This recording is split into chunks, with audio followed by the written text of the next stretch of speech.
Hi, in this video we'll show you how to start doing color correction with Color Finale 2 if you have an older Mac or if you're working with big, high-resolution files. If you're just beginning to expand your post-production and color correction skill set, you might find the following advice useful, and if you've been doing it for a while, it might serve as a helpful refresher. In fact, leave a comment with any advice you would give to someone who's just starting out. In the second half of this video, we'll also do some practical color correction, so stick around until the end. Consider subscribing and turning on notifications to get new videos as soon as they come out. Here's what's coming up: how to set up Final Cut Pro for faster performance, and how to create natural look and saturation in your shot. In Final Cut Pro, select an existing library or create a new one. Pick a name for it, and click Save.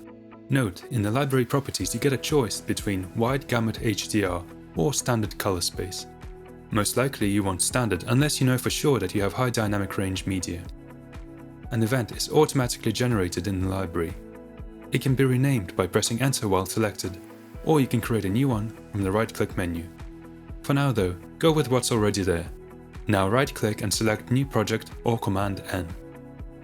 In the following panel you set up the project settings. Choose which event it belongs to, the format, and the resolution, frame rate, and so on. But you don't have to. Final Cut Pro will work out the settings automatically based on the first clip added to the project. So if you have a video in 1080p at 30 frames per second, then the project will inherit these settings. You can change them later on, but it's best to match the format you'll be exporting to avoid headaches. Right-click on an event or hit Command-I to open the import menu. You can now import your footage, edit, and later use Color Finale 2 to grade it. Select a video file. It can be imported straight away. But first, have a look at the options to the right, at the transcode options in particular. You can create what's called optimized media and proxy media. Some cameras store footage in formats optimized for low file size. These formats are not always good for editing. Selecting optimized media converts those files into a more suitable editing format, such as ProRes. But note that it might take up a little more disk space than the original media. Proxy media is transcoded into an editing codec and also reduced in size. This can truly help out on an older system and when you've got footage in 4K, 6K, or even 8K. You can reduce the video frame size to 50, 25, or 12.5%, but still render and export in full quality. If you're planning on doing any grading, consider going for a 50% reduction, at most 25. One of the buttons in the top left of the main window shows the overall progress. Click on it to see all current relevant tasks that Final Cut Pro is doing. Right now, that's transcoding and media optimization, but later on this will also show rendering and sharing progress. But for now, drag and drop or hit W to put this video into the timeline. And let's explore the optimized media and proxy settings accessible in the Viewer menu. Here in the Viewer menu, find the Media Playback heading. The first option is Optimized/Original. In this menu you can also choose between quality modes, better quality or better performance. These options only apply to original and optimized media. There are two options for the behavior of proxy files in this project. Proxy only means that only proxies will be shown in the project. Final Cut will complain about missing proxies of any original media. If you've got a mixture of proxy and full quality clips on a timeline, you want to be on the proxy preferred mode.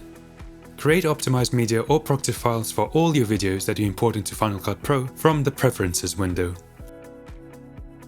Go to the Import tab and select from the same options as in the Import window earlier. Note that there is no free lunch. Creating optimized and proxy media may take up a considerable amount of extra space. We'll explore how to deal with storage challenges in the next video. But for now, let's check out another setting that's kind to your computer. This is the rendering setting under the Playback tab in Preferences. By default, background rendering starts after a short amount of inactivity. Adding effects and transitions requires Final Cut Pro to do additional processing to achieve a good quality preview. With background rendering turned on, this starts happening literally within a second or seconds after you stop moving your mouse. You can just turn it off. Sometimes after having set your transitions and effects, you need to swap them out for different ones. So while you're choosing a new effect, you don't need the background render working on the stuff you'll replace anyway. You can control when the rendering happens yourself, and sometimes this is much better than letting it happen automatically. so uncheck this setting to manually control the rendering. Consider rendering once you feel that there is a slowdown. It'll take a minute, and then you can get back to it. How do you render once now? You use a keyboard shortcut, Ctrl-Shift-R. These settings are more than enough to work with footage on a Mac that might not be the latest and greatest, especially if you have big 8K or 6K video files. Now let's do some color work. To start working with Color Finale 2, find it in the effects list and drag and drop it over a clip. There are two effects, Color Finale Pro and a legacy version of Color Finale. Always use Color Finale Pro for new projects, even if you have the standard license. If you don't yet have Color Finale 2, we offer a free 7-day trial, link in the description.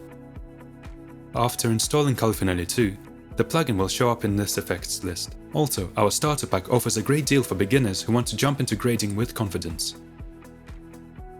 This video looks washed out. It appears it needs a saturation boost. You might at first reach for the saturation slider, which is right here in the inspector, along with other essentials like exposure, contrast, white balance, sharpness, and other more advanced options that we often explore in other videos. But go ahead and increase the saturation. The image doesn't look any better. The colors look brighter, but overall it's still dull and lifeless, far away from the ideal. Reset the saturation, and let's try to approach this task differently. In the viewer under View, open up something called Videoscopes. Videoscopes are various representations of the current image in graph formats that help with image analysis. Once you learn how to read them, the histogram, vectorscope, waveform, and their variants will let you gain valuable insight into your image's precise color and brightness composition.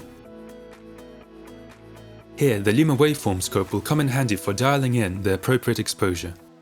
The scale is from 0 to 100 IRE units.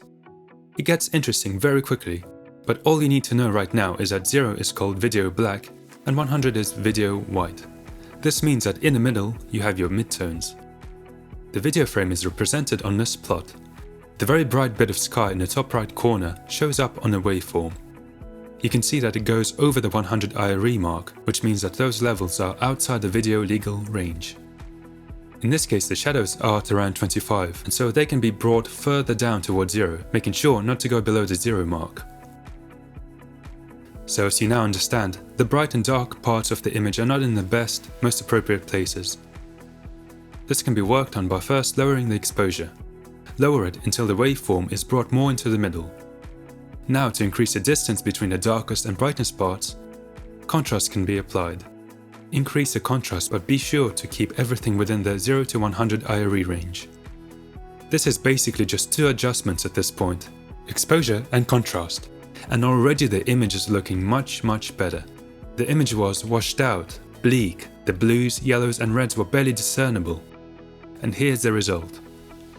To continue working on the color, there are many additional tools at your disposal, but in this case let's export the clip we've just modified. When you want to export your video for sharing in high quality, don't forget if you've been working with proxies. Switch from proxies back to original media. Actually, Final Cut Pro will remind you of this before you export. Nice. That's it for now. If you have any questions, please leave them in the comments and we'll see you in the next video. Consider subscribing to our channel for more videos like this. And check out the starter pack if you're looking to take your post-production to the next level with Final Cut Pro and Color Finale 2. Goodbye.